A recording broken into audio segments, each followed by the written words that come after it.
Let us tell a tale. No, let us have a tale. That's the phrase. Alright, let's make sure I got my stuff ready. Feel like I'm forgetting something, but weird day anyways.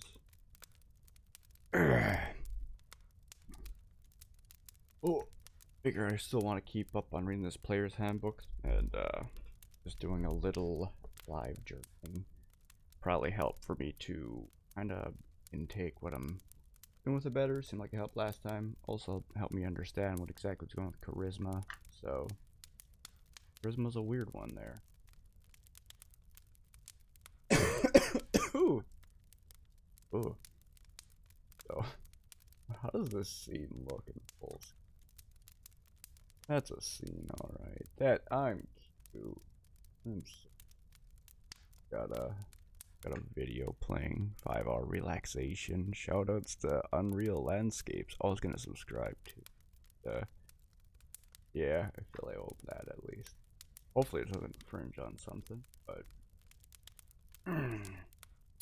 Chapter 8, Adventuring. I'm probably going this very long. I'm pretty tired, but I want to plug on this a bit, and I'll probably do Shadows of Rosie you'll see after. Been having a lot of fun with the village in general, and I realized I got halfway through the Village of Shadows difficulty last night when I was like, alright, I'm tired. I'm just gonna play a little bit of this. I got like, I think I just got Moreau done. Yeah, and I got to that. Yeah.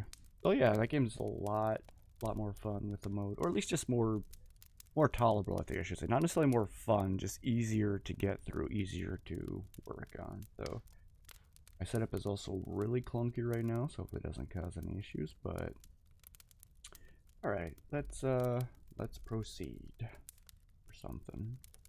Chapter 8, Adventuring. Delving into the ancient tomb of horrors, slipping through the back alleys of Waterdeep. Just got a message. I should also set myself to busy. Oh, it's probably just me going. I don't know why I have that. I don't need it. I know when I'm going live, probably. Delving into the ancient tomb of horrors, slipping through the back alleys of Waterdeep, hacking a fresh trail through the thick jungles on the Isle of Dread. These are the things that Dungeons and Dragons adventurers are made of. It's just a way to put that. Your character in the game might explore forgotten ruins and uncharted lands, uncover dark secrets and sinister plots, and slay foul monsters. And if all goes well, your character will survive to claim rich rewards before embarking on a new adventure. Oh hey, I think my thing's being slow. There's our boy. Love D&D. I'm only on chapter 2 though, so. Yeah, how you doing, Code? Yeah, I actually skipped ahead to chapter 7, technically, so. Oh, I hope you're having a good one out there. I figured I need to start getting this stuff down so I can start prepping my own campaigns and getting into it more anyway, so gotta read sometimes in life. This chapter covers the basics of adventuring life, from mechanics of movement to the complexities of social interaction. The rules for resting are also in this chapter, along with the discussion of the activities your character might pursue between adventures. Just finished up work? Nice. And I just cleaned an entire sink. Basically all I did. I got yogurt too. It's pretty good. Whether adventurers are exploring a dusty dungeon or the complex relationships of a royal court, the game follows a natural rhythm as outlined in the book's introduction. The DM describes the environment. 1. The DM describes the environment. 2. Players describe what they want to do. And 3. The DM narrates the results of their actions. So this is kind of something you could gather from just playing once, but typically the DM uses a map as an outline of the adventure, tracking the character's progress as they explore dodgy corridors or wilderness regions. Well, I think I got it.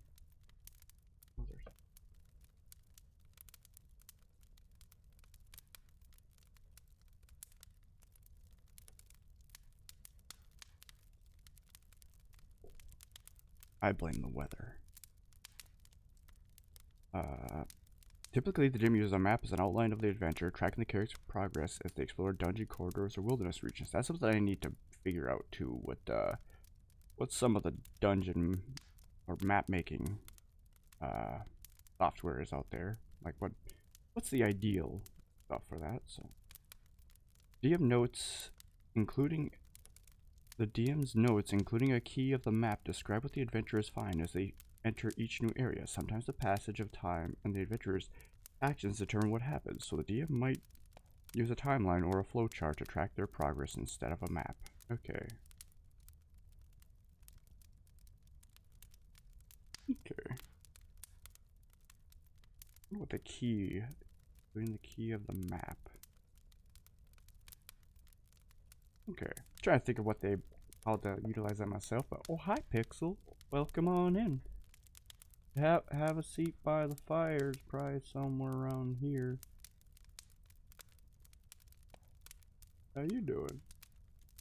Time. In situations where keeping track of the passage of time is important, the DM determines the time a task requires. The DM might use a different time scale depending on the context of the situation at hand. In a dungeon environment, the adventurer's movement happens on a scale of minutes. It takes them about a minute to creep down a long hallway, another minute to check for traps on the door at the end of the hall, and a good 10 minutes to search the chamber beyond anything interesting or valuable. Okay. In a city of wilderness, a scale of hours is often more appropriate. Adventurers eager to reach the lonely tower at the heart of the forest hurry across those 15 miles in just under 4 hours' time. Wait, 50 mile. 4. Yeah, that probably makes sense. I can't math right now, so I don't try and grinding candy. Nice. I gotta do that more too. I'm never gonna get cake. I will say one thing about the multiverses thing with that. Oh, hi, Krim. Wait, what are these books? And yep, that check. Yeah, that's appropriate. I'd probably be a bard. IRL. No, not IRL. In DnD. How you doing, Krim? One thing I will say about the multiverses Halloween event, like the grinding for corn is like kind of nice. You might be able to get the cake thing if you grind continuously daily. Try to get that. But the problem is on the flip side, you don't really get that much otherwise. Like even the ratio for corn is like one gold for 50 corn, and that's just like so low. It kind of diminishes the whole point of grinding on it. So sorry, I'm on something else. This is not the bard stream with the reading of books. It technically is. Technically. Alright, where were we? I was at scale. Okay. In a city or wilderness, a scale of hours is more often appropriate. Adventurers eager to reach the lonely tower at the heart of the forest hurry across the 15 miles in just 4 hours' time. For long journeys, a scale of days works best, following the road to Baldur's Gate to Waterdeep. From Baldur's Gate to Waterdeep. Okay. The adventurers spend 4 uneventful days before a goblin ambush interrupts their journey. In combat and other fast-paced situations, the game relies on rounds, a 6-second span of time described in Chapter 9, Combat. I'll probably do that today. Oh, how long is this chapter, too? Dang, this big chapter it looks like. Oh man, yeah, I'm only about to get halfway through this before my voice goes, so. Movement. Swimming across a rushing river, sneaking down a dungeon corridor, scaling a treacherous mountain slope. All sorts of movement play a key role in D&D adventures. The DM can summarize the adventurer's movement without calculating exact distances or time travels. You travel through the forest and find the dungeon entrance late in the evening of the 3rd day. Even in a dungeon, particularly a large dungeon or a cave network, the DM can summarize movement between encounters. After killing the guardian at the entrance to the ancient dwarven stronghold, you consult your map, which leads you through miles of echoing corridors through a chasm bridged by a narrow stone arch. Arch. That's probably the word. Sometimes it's important, though, to know how long it takes to get from one spot to another, whether the answer is in days, hours, or minutes. The rules for determining travel time depend on two factors: the speed and travel pace of the creatures moving, and the terrain they're moving over. I know Dragon was suggesting I should try to do the whole audiobook thing, read book stuff, which I might try, but I also have a stutter that can be a little bit tricky to work around sometimes, so we'll see. Speed. Every character and monster has a speed, which is the distance in feet that the character... Every character and monster has a speed, which is a distance in feet that the character or monster can walk in one round. This number assumes short bursts of energetic movement in the midst of a life-threatening situation. The following rules determine how far a character or monster can move in a minute, an hour, or a day. Alright, so travel pace. While traveling, a group of adventurers can move at a normal, fast, or slow pace as shown at the travel pace table.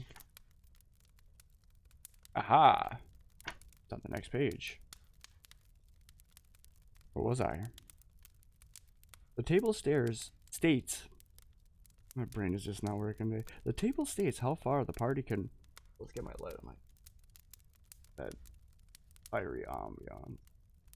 There we go. The table states how far the party can move in a period of time and whether the pace has any effect. A fast pace may make characters less perceptive, while a slow pace makes it possible to sneak around and to search an area more carefully. See the activity while traveling section later in this chapter for more information.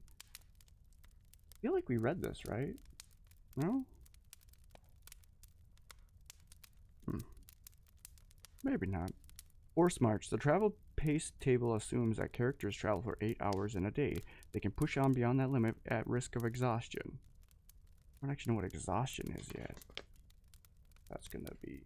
I've heard about it a few different times. Okay. For each additional hour of travel beyond 8 hours, the characters cover the distance shown in the hour column for their pace, and each character must make a Constitution saving throw at the end of the hour. The DC is 10 plus 1 for each hour past 8 hours. On a failed saving throw, a character suffers 1 level of exhaustion. See Appendix A. I don't know what exhaustion does yet. We'll figure that out at some point, huh? I've heard about it in Legends, you know, the legendary exhaustion table. Mounts and vehicles. For short spans of time, up to an hour, many animals move much faster than humanoids. A mounted character can ride it at a gallop for an hour, covering twice the usual distance for a fast pace. If fresh mounts are available every 8 to 10 miles, characters can cover large distances at this pace, but this is very rare except in densely populated areas. Yeah, how would that even work? Like, how would you travel 8-10 miles, get a new mount, travel 8-10 miles, get a new mount? These dudes be leaving horses like breadcrumbs, am I right? Characters in Wig. Oh, now I know why this arm is sore. I'm holding this book. Trying to figure why this arm was so sore. I was like, I don't recall what exercise did that. Holding this book, man. Okay. Characters in wagons, carriages, and other land vehicles choose a pace as normal. Characters in a waterborne vessel are limited to the speed of the vessel. See Chapter 5, Equipment. And they don't suffer penalties for fast pace or gain benefits from a slow pace. Depending on the vessel and the size of the crew, ships may be able to travel up to 24 hours per day. Okay, so let me choose a pace as normal. Waterborne vessels are limited to the speed of the vessel, and they don't suffer penalties for fast pace or gain benefits from a slow pace. Okay, okay. That's particular with waterborne vessels. What about airborne? Maybe certain special mounts, such as a Pegasus or Griffin, or special vehicles such as a Carpet of Flying, allow you to travel more swiftly. The Dungeon Master's Guide contains more information on special methods of travel. So that's the flying part, I guess, which isn't... Yeah, that isn't really part of the whole vanilla D&D experience. That makes sense. Alright, travel pace. Okay, so if your pace is fast, each minute you move 400 feet. Each hour, that's 4 miles. Each day, that's 30 miles. Effect. -5 penalty to passive wisdom perception scores. Okay. 30 miles a day, huh? Normal pace, 300 feet. per minute, 3 miles per day, 24 miles, no, 3 miles per hour, 24 miles per day.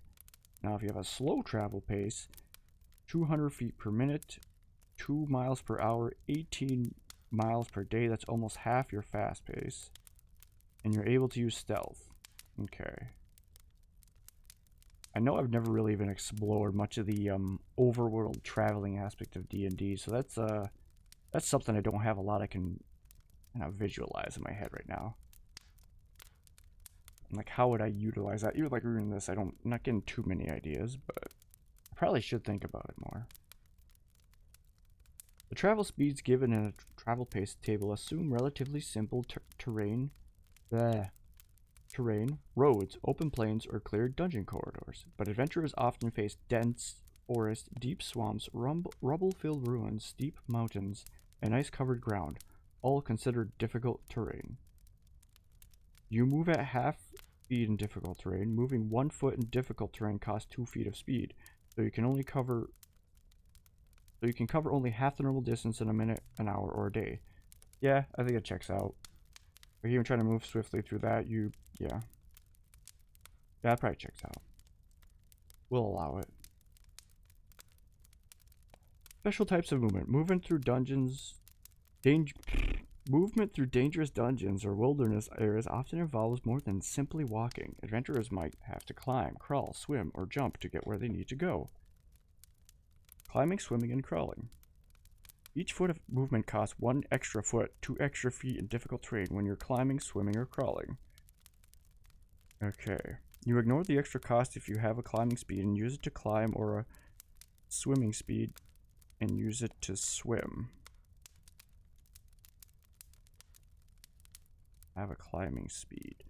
Oh, certain characters have predetermined climbing speeds. Yeah, because they're proficient in climbing or swimming. So, or super proficient, extra proficient. Like a spider, their climbing speed is good. And fish, their swimming speed is good. At the DM's option, climbing a slippery vertical surface or one with few handholds requires a successful strength athletics check. Similarly, gaining any distance in rough water might require a successful strength athletics check.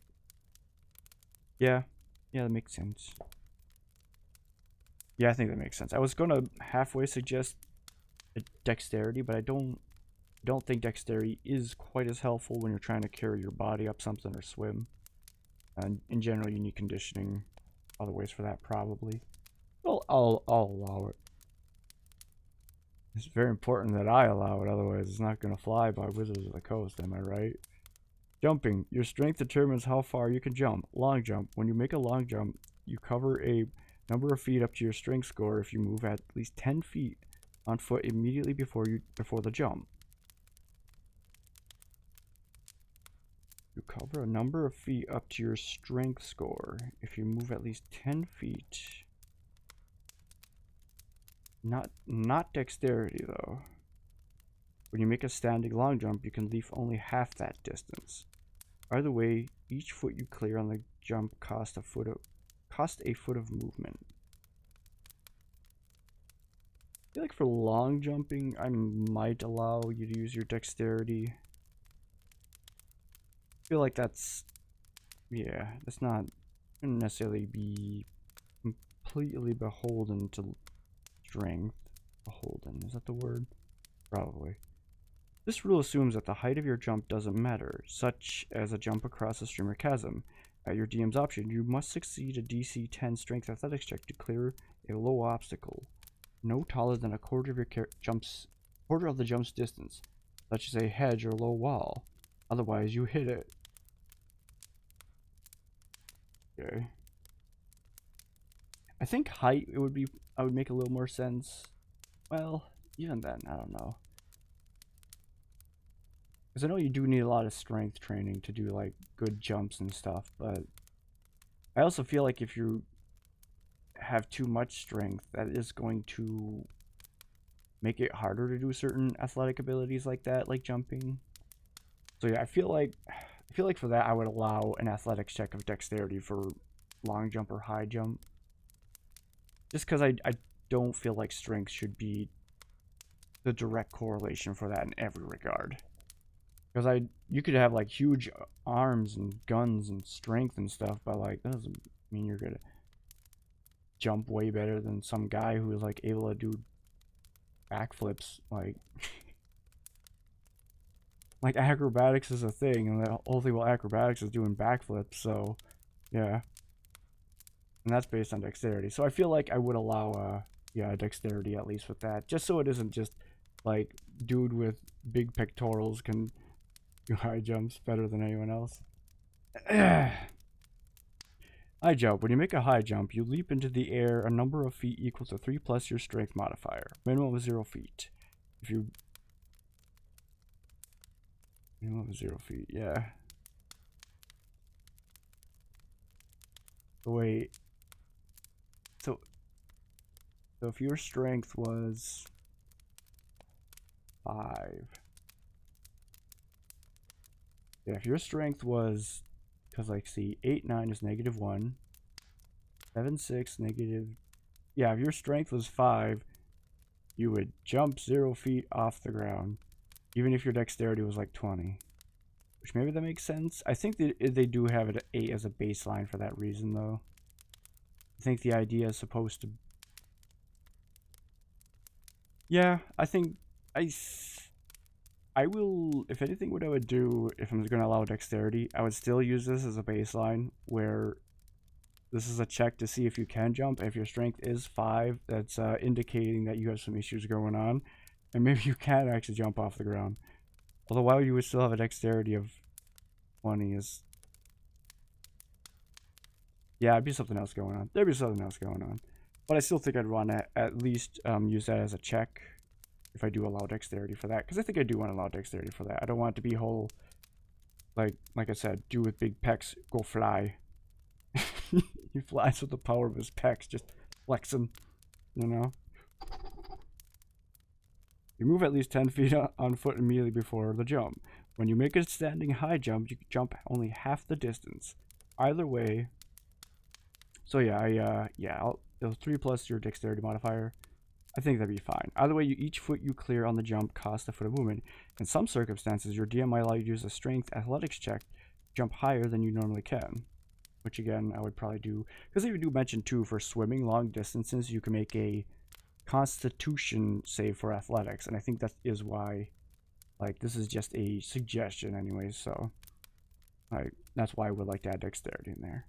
You can extend your arms half your height above yourself during the jump. Thus, you can reach above a distance equal to the height of the jump plus 1.5 times your height. Okay, yeah. So, like, let's say you get 6 feet off the ground with your feet because you're just that springy of a boy. That gives you 12 feet if you're 6 feet tall. Wait, that means... 12 feet. You could reach something 15 feet in the air, man. Just wait. Yeah, dude's got reach. Also, being able to jump 6 feet in the air is insane, but like you're pretty ripped if you can do that. You got some conditioning. Okay, so yeah, I think getting this down pretty well. Activity while traveling. As adventurers travel through a dungeon or a wilderness, they need to remain alert for danger. Some characters might perform other tasks to help the group's journey. Marching order. The adventurers should establish a marching order. A marching order makes it easier to determine which characters are affected by traps, which ones can spot hidden enemies, and which ones are the closest to those enemies when a fight breaks out. The character might occupy the front rank, one or more middle ranks, or the back rank. Characters in the front and back ranks need enough room to travel side by side, and others in their rank. When a space is too tight, the character order must change, usually by moving characters to middle rank. Fewer than 3 ranks. If an adventure party arranges in marching order with only 2 ranks, they are a front and back rank. There's only 1 rank. If there's only 1 rank, it's considered front rank. Yeah, I think that makes sense. Yeah. So, and characters.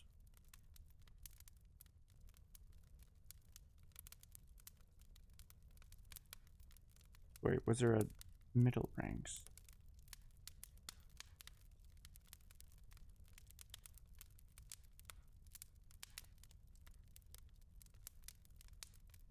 Okay. Ugh. Trying to think of what middle ranks might do. That's the part I'm looking at right now. Like, would a middle rank be anything particular? Well, I guess not. They'd mostly just be characters who would be able to help, be able to assist. So, they're like support units you want in the middle, people who you want to watch for back attacks in the back, people who you want to take front, or take like a stealth attack from the back, you want in the back, people who want, stuff like that. Yeah. The middle group would just be a support unit, not necessarily specialized to either. While traveling at a slow pace, the characters can move stealthily. As long as they're not in the open, they can try to surprise or sneak by other creatures they encounter. See the rules for hiding in Chapter 7, using ability scores. I think I went over that already. Noticing threats. Use the passive wisdom perception scores of the characters to determine whether anyone in the group notices a hidden threat. The DM might decide that a threat can be noticed only by characters in a particular rank. For example, they're just talking about this. As the characters are exploring a maze of... Have I read this before already? Maybe I did. I just forgot. The DM might decide that only those characters in the back rank have a chance to hear or spot a stealthy creature following the group, while characters in the front and middle ranks cannot. Yeah. While driving at a fast pace, characters take a -5 penalty to their passive wisdom perception scores to notice hidden threats. Okay. Okay. I think I did read this, and that's probably why I'm already thinking of the ideas with it, because I've already read at least a part of this. If the DM encountering creatures, if the DM determines that adventurers encounter other creatures while they're traveling, it's up to both groups to decide what happens next. Either group might decide to attack, initiate a conversation, run away, or wait to see what the other group does. Surprising foes. If the adventurers encounter a hostile creature or group, the DM determines whether the adventurers or their foes might be surprised when the combat erupts. See Chapter 9 for more about surprise, which we'll get to that another time. Other activities. Characters who turn their attention to other tasks as group travels are not focused on watching for danger. The characters don't contribute their passive wisdom perception scores to the group's chance of noticing hidden threats. However, a character not watching for danger can do one of the following activities instead, or some other activity with the DM's permission. Navigate. The character can try to prevent the group from becoming lost, making a wisdom survival check when the DM calls for it. The Dungeon Master's Guide has rules to determine whether the group gets lost. I'll have to read that at some point too.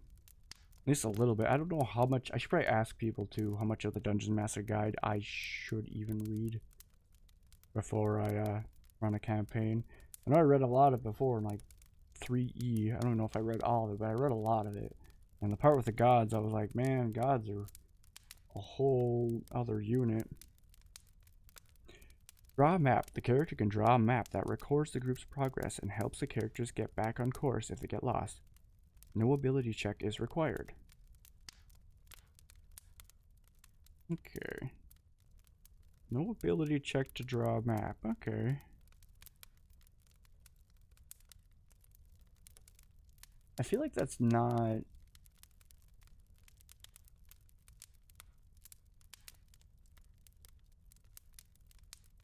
I feel like that's not...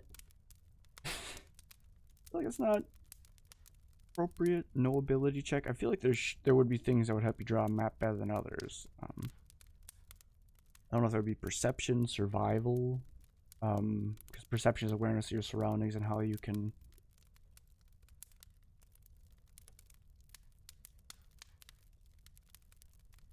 Yeah, I feel like that would still be like even like a passive perception check. Like would determine how accurate it is, I guess. It would be like, to recall something, you have to roll like a DC to see if the map is well drawn. Like maybe the DM does an opposing check to it or something. I don't know. Maybe that's why there's no ability, because it's just too complicated, so that's fair. But yeah, maybe that's why. It would just overcomplicate matters. So, track. A character can follow the tracks of another creature, making a wisdom survival check when the DM calls for it. The Dungeon Master Guide's rules for tracking. Forage. The character can keep an eye out for ready sources of food and water, making a wisdom survival check. When the DM calls for it, the Dungeon Master Guide has rules for foraging. Okay.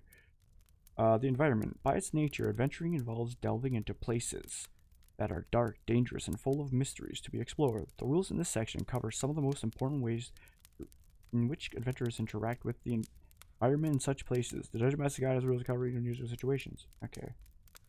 Okay. Falling. A fall from a great height is one of the most common hazards facing an adventurer. At the end of a fall, a creature takes 1d6 bludgeoning damage for every 10 feet it fell to a maximum of 20d6. 200 feet. Okay. Basically what that sounds like. The creature falls prone unless it avoids taking damage from the fall.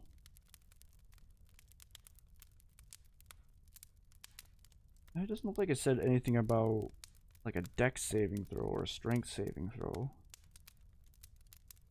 for avoiding damage taken in a fall. So maybe some other stuff like feather fall, I guess, but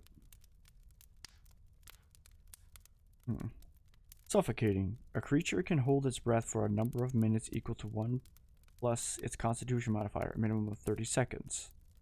When a creature runs out of breath or is choking, it can survive for a number of rounds equal to its constitution modifier, minimum of 1 round.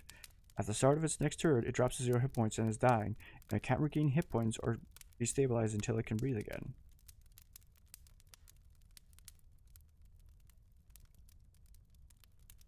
Okay. So, if you have a constitution modifier plus, we'll say 3 minutes equal, so it's 4 minutes you could hold your breath.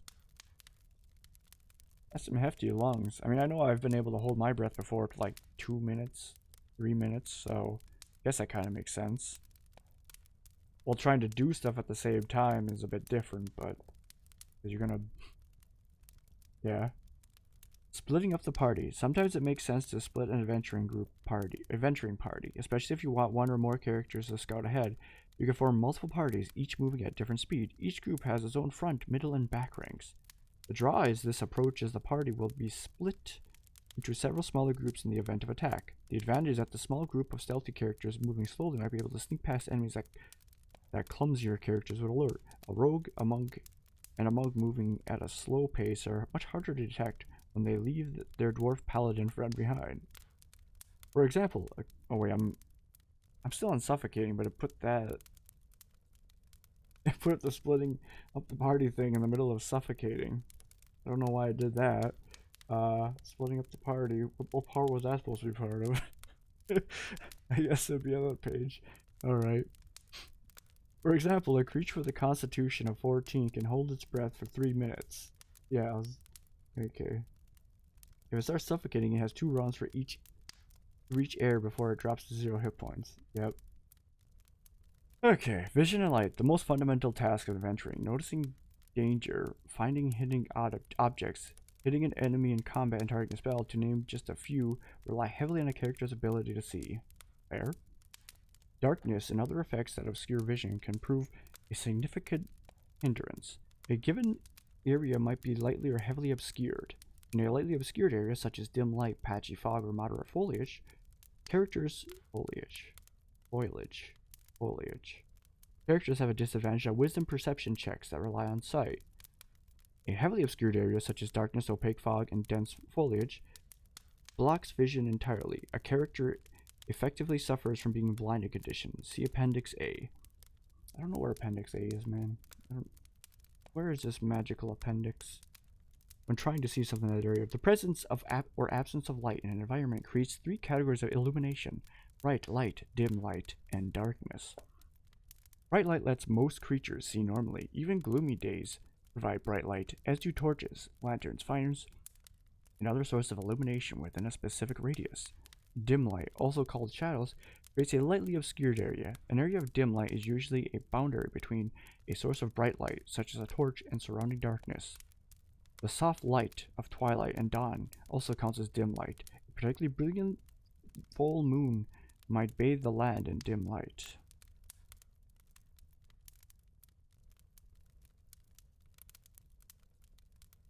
Okay.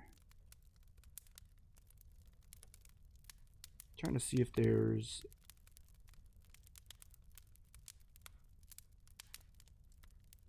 I'm not sure if there's anything particular with dim light, between the difference between dim light and just bright light.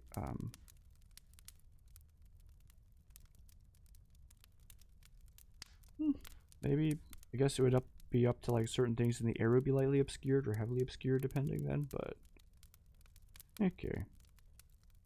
Darkness creates a heavily obscured area. Characters face darkness outdoors at night, even most moonlit nights, within the confines of an unlit dungeon or a subterranean vault or an area of magical darkness. Blind sight.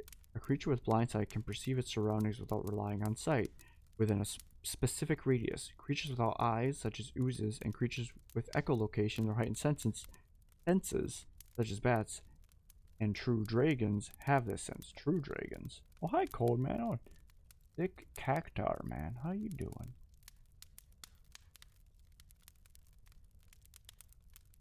Dark vision. Many creatures in the worlds of D&D, especially those that dwell underground, have dark vision. Within a specific range, a creature within dark vision can see in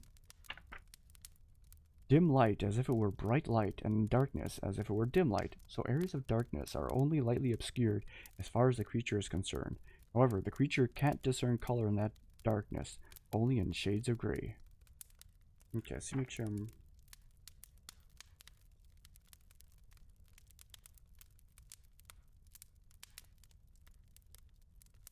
Dim light as if it were bright light, and darkness as if it were dim light. That makes sense, because I guess they don't include things as being completely pitch black. Like a lot of creatures which are nocturnal can't actually see in complete pitch black areas. That makes sense that they're phrasing it like that. It's a very important thing to note. Like, cats can't actually see in pitch black darkness, but they can see pretty well at night, so... Write that down, weary travelers. True sight. Oh, I just realized I have two codes in my chat. Code man and code DB. Or at least I did a moment ago. A creature with true sight can, out of a specific range, see in a normal and magical darkness. The invisible creatures and objects automatically detect visual illusions and succeed on saving throws against them, and perceives its original form of a shape changer or a creature that is transformed by magic. Furthermore, the creature can see into the ethereal plane. What is this? What is this true sight concoction? I have not heard about this as much. It's probably like certain creatures with mystical celestial powers, but... Alright, food and water. Characters who don't eat or drink suffer the effects of exhaustion. Someday we're going to get to that exhaustion. Exhaustion caused by a lack of food or water can't be removed until the character eats and drinks the full required amount. Food. A character needs 1 pound of food per day and can make food last longer by subsisting on half rations. Eating half a pound of food in 1 day counts as half a day without food. A character can go without food for a number of days equal to 3 plus his or her constitution modifier, minimum of 1. At the end of each day, beyond that limit, a character automatically suffers 1 level of exhaustion. A normal day of eating resets the count of days without food to 0. Water. A character needs 1 gallon of water per day, or 2 gallons per... 1 gallon of water per day.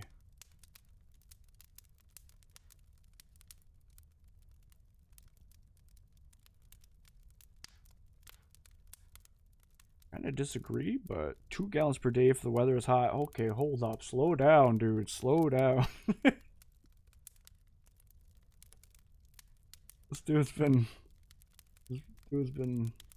hates Gatorade, I'm guessing. Like, that's a lot of water per day, man. Like, I get it's hot, but like, if you're drinking just water, you're gonna die. Like, that's it's fine. It's just a little extreme. It's not a 1-to-1 there actually with real life. If anything, I would say half a gallon and a whole gallon if the weather is hot. But that's also taken into consideration that you need other things like food anyways, but yeah. Drinking 2 gallons of water a day is ridiculous. Alright. A character who drinks only half that much water must succeed a DC 15 constitution save. I feel like you need to do a constitution saving throw if you're drinking 2 gallons of water a day to make sure you just don't die. All your electrolytes are gone, man. Saving throw or suffer 1 level of exhaustion at the end of the day. Yeah, I'm gonna have that if anything. If you're gonna drink 2 gallons of water per day, I'm gonna make sure you get exhaustion. Right? That's ridiculous, dude. Just calm down. A character with access to even less water automatically suffers 1 level of exhaustion at the end of the day. Don't do that, man. Don't do that. If a character already has 1 or more levels of... Maybe there are people who need to drink 2 gallons of water. I don't know who they are, but... The character has only 1 or more levels of exhaustion. The character takes 2 levels in either case. Interacting with objects. A character's interaction with objects in an environment is often simple to resolve in the game. The player tells the DM that his or her character is doing something, such as moving a lever, and the DM describes what, if anything, happens. For example, a character might decide to pull a lever, which might, in turn, raise the portcullis, causing a room to flood with water, or open a secret door in a nearby portcullis. I gotta look that up, man. Did I check this out? I probably didn't, actually. Portcullis.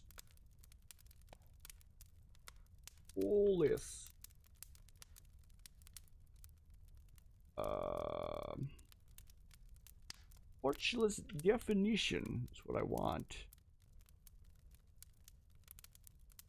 Portcullis. A grating of iron or wooden bars or slats suspended in the gateway of a fortified palace and lowered to block passage.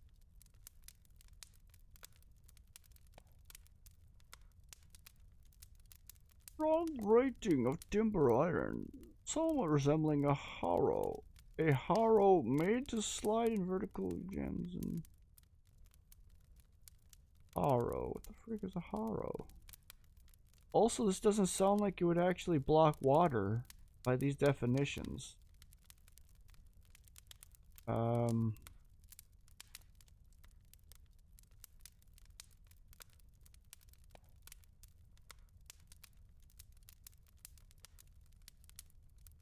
Maybe it can. Maybe there's different variants of it, but yeah, like that one is made of wood. But like, hold on, guys. Let me just hold on, guys. Let me just show you what I'm seeing here. Let me just show you what I'm seeing here.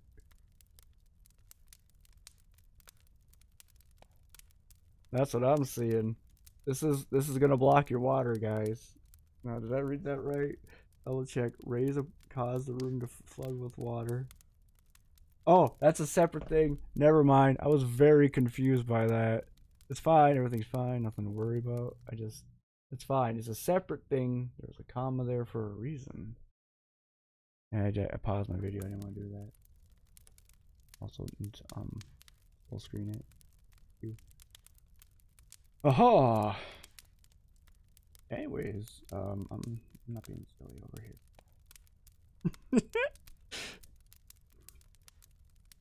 If the lever is rusted in position, though, a character might need to force it. In such a situation, the DM might call for a strength check to see whether the character can wrench the lever into place. The DM sets the DC for any check based on the difficulty of the task. Characters can also damage objects with their weapons and spells. Objects are immune to poison and psychic damage, but otherwise they can be affected by physical and magical attacks, much like creatures can. The DM determines... I am reading this real funny. The DM determines an object's armor class and hit points, and might decide that certain objects have resistance or immunity to certain kinds of attacks. It's hard to cut a rope with a club, for example. Objects always fail strength and dexterity saving throws, and they are immune to effects that require other saves. When an object drops to 0 hit points, it breaks. A character can also attempt strength check to break an object. The DM sets the DC for any such check. Okay. That seems a bit straightforward as a whole, so... Exploring dungeons, overcoming obstacles, and slaying monsters are key parts of D&D adventures. No less... This is about social interaction, I don't know if I mentioned that. No less important, though, are social interactions that adventurers have with other inhabitants of the world.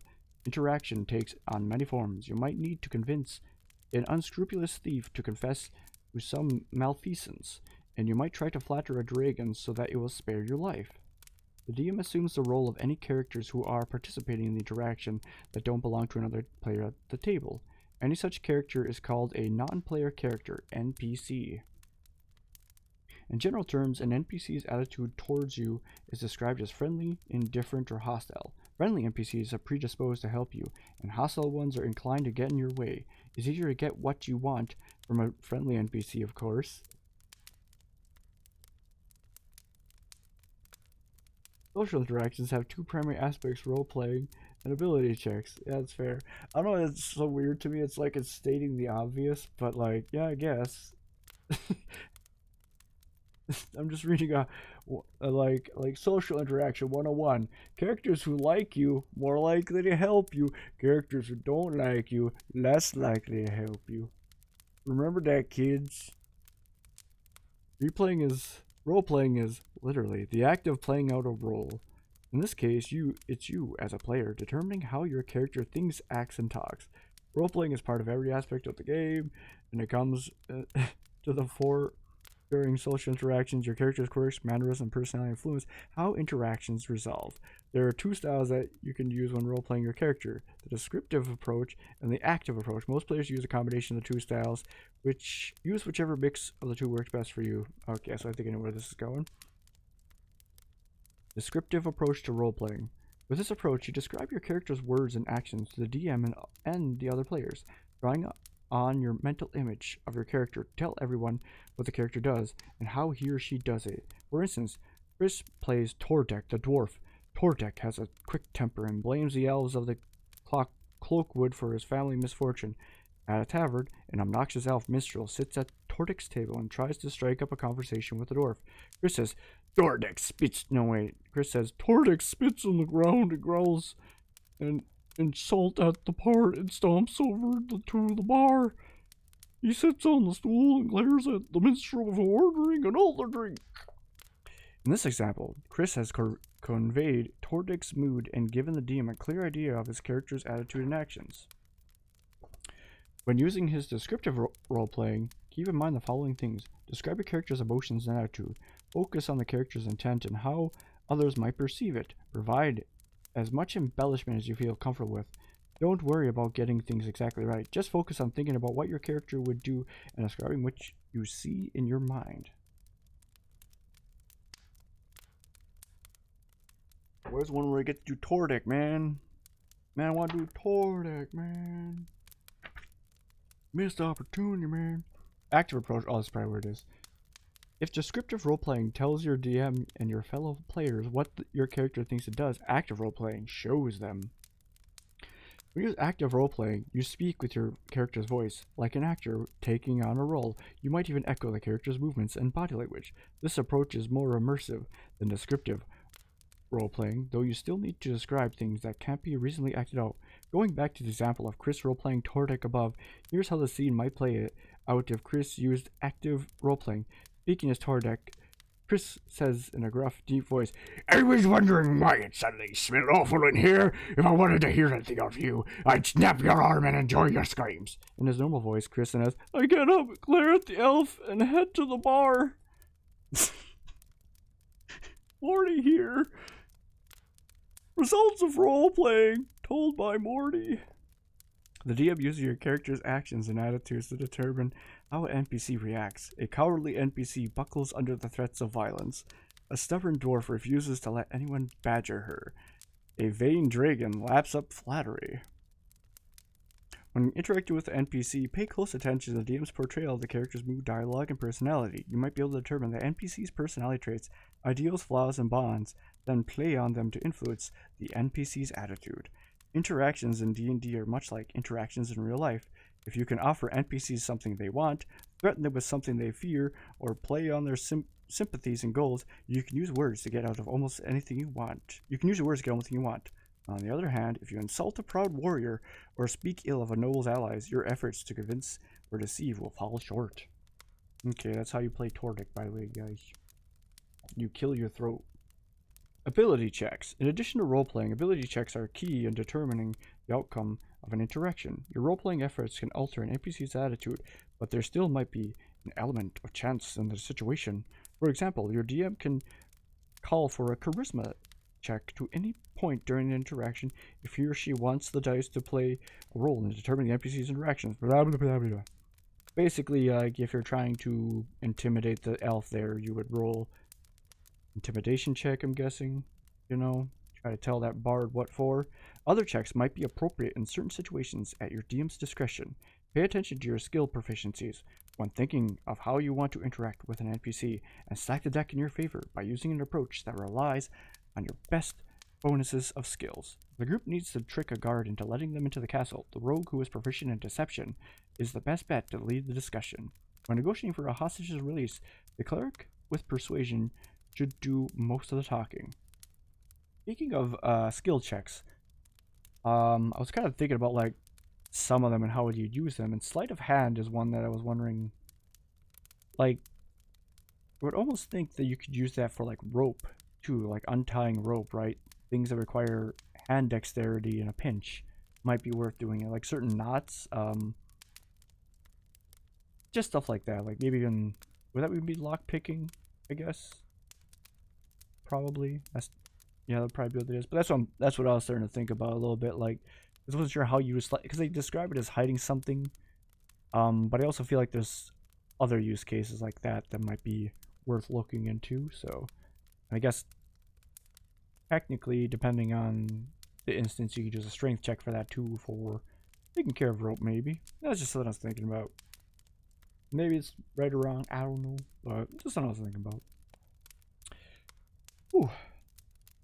Resting. Heroic through though they might be, adventurers can spend every hour of the day in the thick of exploration, social interactions, and combat. They need rest, time to sleep and eat, tend to their wounds, refresh their minds and spirits for spellcasting, and brace themselves for further adventuring. Adventurers, as well as other creatures, can take short rest in the midst of the day, and a long rest to end it.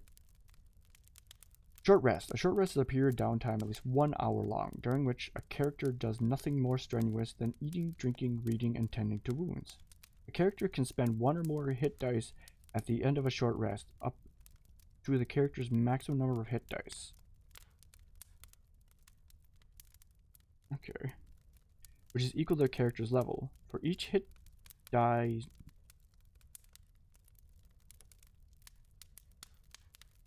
Oh, okay. Yeah, okay. Okay, so basically you can heal... Like, you roll 1 die per level, which is also, they do that because a lot of hit dice later on are more so in a representation of your character's ability to avoid damage and just have stamina for a fight. So that would make sense. You would roll 1 die per level and not just 1 die, even if you're a level 13, I think is what it's saying. So I was a little confused by that at first, but I got it now. For each hit die spent in this way, the player rolls the die and adds the character's constitution modifier. So, yep, okay. The character regains hit points equal to the total, minimum of 0. The players can decide to spend an additional hit die after each roll. The character regains some spent hit dice upon finishing a long rest, as explained below. Oh, so you can do this multiple times even. Okay, yeah. So you don't do it all at once, but you have a total up to your level. So you have 13 dice you could roll during any short rest. Like if you're super beat up, you can kind of get, yeah, okay. A character can benefit from more than 1 long rest in a 24-hour period, and a character must have at least 1 hit point at the start of the rest. A character can benefit from more than 1 long rest in a 24-hour period. A character must have at least 1 hit point at the start of the rest to gain its benefits. Wait, I'm reading long rest at the end of long rest. Hold up. A long rest is a period of extended downtime, at least 8 hours long, during which a character sleeps for at least 6 hours and performs no more than 2 hours of light activity, such as reading, talking, eating, and standing watch. If the rest is interrupted by a period of strenuous activity, at least 1 hour walking, fighting, casting spells, or similar adventuring activity, the characters must begin to rest again to gain any benefit from it. At the end of a long rest, a character regains all lost hit points. The character also regains spent hit dice up to a number of dice equal to half the character's total number of that. Wait. All lost hit points. The character also. Half the characters. Oh, yeah. All spent hit dice. Yeah. Okay. For example, the character has 8 hit dice. He or she can regain 4 spent hit dice upon finishing a long rest. Okay.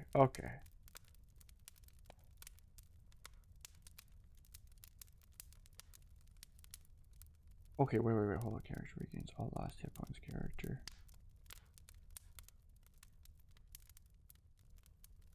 Oh, it's only equal to half. Okay. So even a long rest doesn't heal you fully. The character can't benefit from more than 1 long rest in a 24-hour period. And a character must have at least... This makes sense, though. Like, if you're super beat up, you might take more than a day or two just to kind of recover. So that makes sense. Okay, that's why they did it like that. You still get, like, most of your stuff back, but you're not going to be quite where you were the day prior. You're still going to be a bit worn down, so you're going to get more worn out from activities coming up. And it's just something you got to be careful about, you know? Between adventures, between trips to dungeons and battles against ancient evils, adventurers need to rest, recuperate, and prepare for their next adventure.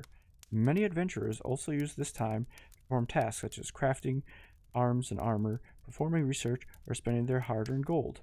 In some cases, the passage of time is something that occurs with little fanfare or description. When starting a new adventure, the DM might simply declare that a certain amount of time has passed to allow you to describe the general terms what your character has been doing. At other times, the DM might want to keep track of just how much time is passing, as events beyond your perception stay in motion.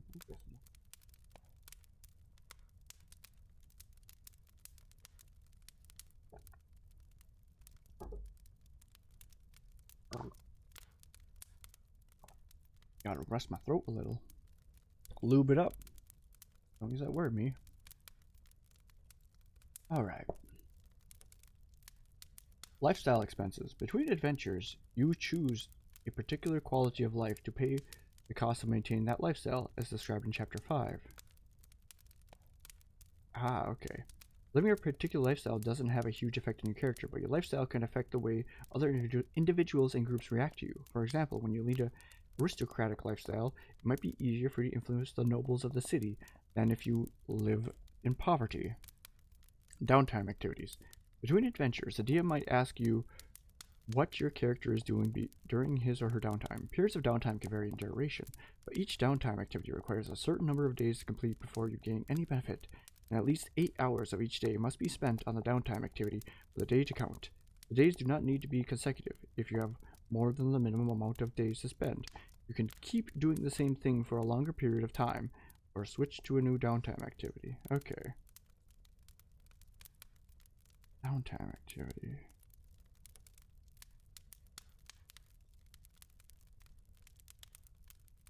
Downtime activities other than the ones presented below are possible if you want your character to spend his or her downtime performing an activity not covered here discussed with your DM. That's actually what I was thinking about for a moment. Like, what would be some downtime activities I would do? Crafting. You can craft non-magical objects, including adventuring equipment and works of art. You must be proficient with tools related to the objects you are trying to create, typically artisan's tools. You might also need access to special materials or locate... Ah, that's what those proficiencies and tools are more important for. Yeah, my watch is telling me I should get up and move around. I think after this page I will... Oh yeah, after this page we're actually getting to Chapter 9. Okay, I went through this faster than I thought. So yeah, after this page I'll probably take a break, give my voice a break, and I might do the Rose DLC. That'll be a fun one, so... Access special materials and locations that should create. For example, someone proficient with smith tools needs to forge in order to craft a sword or suit of armor. For every day of downtime you spend crafting, you can craft 1 or more items with a total market value not exceeding 5 gold points, and you must expend raw materials worth half the total market value. If something you want to craft has a market value greater than 5 gold points, you make progress every day in 5 gold point increments until you reach the market value of the item. For example, a suit of plate armor, market value 1500 gold points, takes 300 days to craft by yourself. Ah, okay. Okay, so yeah, like if your character's like even just a tailor, they make common clothes, artisan clothes, aristocrat clothes, whatever. They could, yeah, they could spend time making that stuff in their downtime and then sell it. So, multiple characters can combine their efforts toward the crafting of a single item, provided that the characters all have proficiency with the requisite tools and are working together in the same place. Each character contributes 5 gold points worth of effort for every day spent helping to craft the item. For example, 3 characters with the requisite tool proficiency and the proper facilities can craft a suit plate of armor in 100 days, with a total cost of 750 gold points. While crafting, you can maintain a modest lifestyle without having to pay 1 gold per day, or a comfortable lifestyle at half the normal cost. See Chapter 5 for information on lifestyle expenses. That's something I will have to go back to at some point, so lots of reading to be done, my dudes. Lots of reading before I make my campaign, maybe. I should also check with other people what they suggest for that, but at the very least I should read the player's handbook anyway as a player. Practicing a profession. You can work between adventures, allowing you to maintain a modest lifestyle without having to pay 1 gold point per day. See Chapter 5 for more information on lifestyle expenses. This benefit lasts as long as you continue to practice your profession. If you're a member of an organization that can provide gainful employment, such as a temple or thieves guild, you earn enough to support a comfortable lifestyle instead.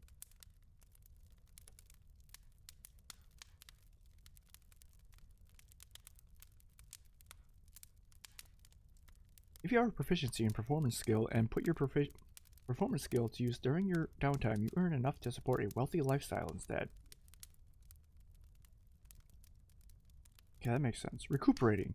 You can use downtime between adventures to recover from a debilitating injury, disease, or poison.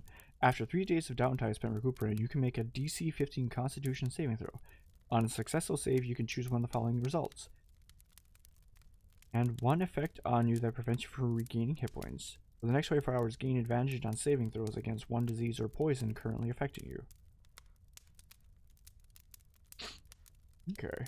Researching. The time between adventures is a great chance to perform research, gaining insight into mysteries that have unfurled over the course of the campaign. Research can include poring over dusty tomes, and crumbling scrolls in the library, or buying drinks for the locals to pry rumors and gossip from their lips. When you begin your research, the DM determines whether the information is available, how many days of downtime it will take to find it, and whether there are any restrictions on your research, such as needing to seek out a specific individual tome or location. The DM might also require you to make 1 or more ability checks, such as an intelligence investigation check to find clues pointing toward the information you seek, or a charisma persuasion check to secure someone's aid. Once those conditions are met, you'll learn the information if it is available. For each day of research, you must spend 1 gold point to cover your expenses. This cost is in addition to your normal lifestyle expenses, as discussed in Chapter 5. Training. You can spend time between adventures, learning a new language, or training with a set of tools. Your DM might allow additional training options. First, you must find an instructor willing to teach you. The DM determines how long it takes and whether 1 or more ability checks are required. The training lasts for 250 days and costs 1 gold per day. After you spend the requisite amount of time and money, you learn new language and gain proficiency with the new tool. Alright, next we'll be coming up to combat. I'm gonna get up and stretch. I'm actually probably come back and do. I'm still debating if I want to do more multi today. I probably should, but I'm gonna give my voice a break from that for now. We got another chapter done, so I'm happy with that.